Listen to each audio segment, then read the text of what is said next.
It is indeed, yes, Dan Rowan reporting there, but it wasn't straightforward, was it, at times last night? Many people predicting that Manchester City were going to breeze through last night's final with ease. That wasn't the case. There were certainly some nerve-wracking moments felt by the thousands of fans watching inside the stadium last night, the many more who'd packed out the pubs and bars here in Istanbul, travelling here without a ticket, and of course many more watching back home in Manchester as well. It's fair to say they were put through the full range of emotions last night, as I found out watching the match with some of them here.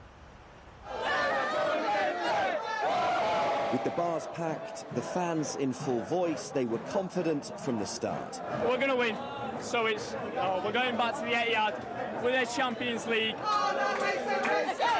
But it proved a cagey first half and didn't go entirely to plan. One of their best players, Kevin De Bruyne, has just got off injured. It remained goalless at half-time. Still got my fingers crossed. It's not a problem. Watch. Say it, always play better second half. Always. The match winner? Yeah. City. Who's going to do it for them? Haaland. He's going to score. It's going to be 1-0 now. 90 minutes, 1-0 Haaland. Not every fan could be here in Istanbul, with many watching back home in Manchester. But wherever they were watching, they would have been celebrating in unison when Rodri scored to give City the lead.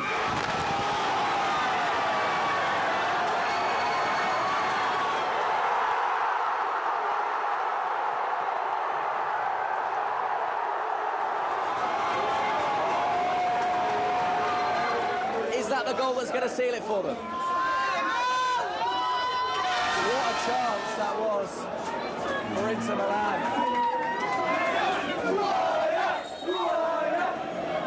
Every missed Inter Milan chance is getting a big cheer. We're into the final minute of the match.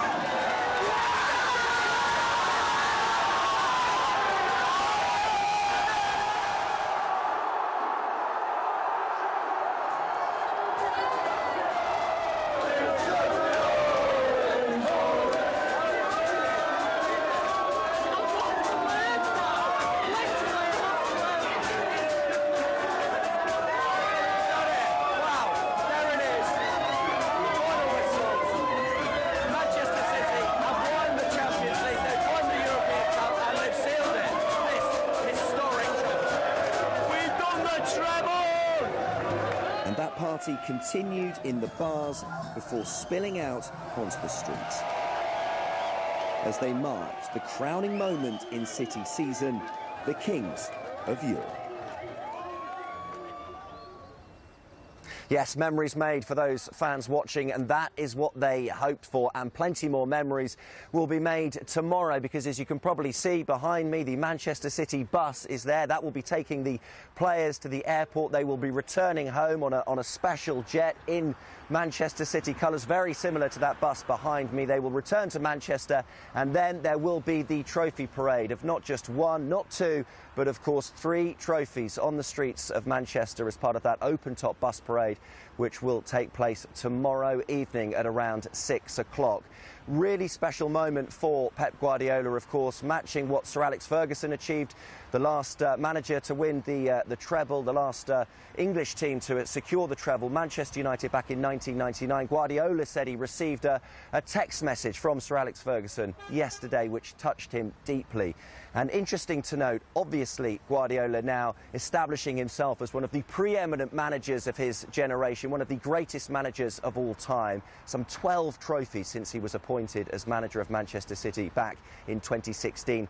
As we heard, Sheikh Mansour, the club's owner, in attendance last night, speaking to Guardiola at the end, he pointed out to him that next year's final is being staged in London. So clearly there is a determination and drive not to stop here. Manchester City want to win more. Gosh, John, thank you. Already thinking about next year. Amazing. And looking amazingly wide awake, actually, this morning. I imagine you haven't had much sleep.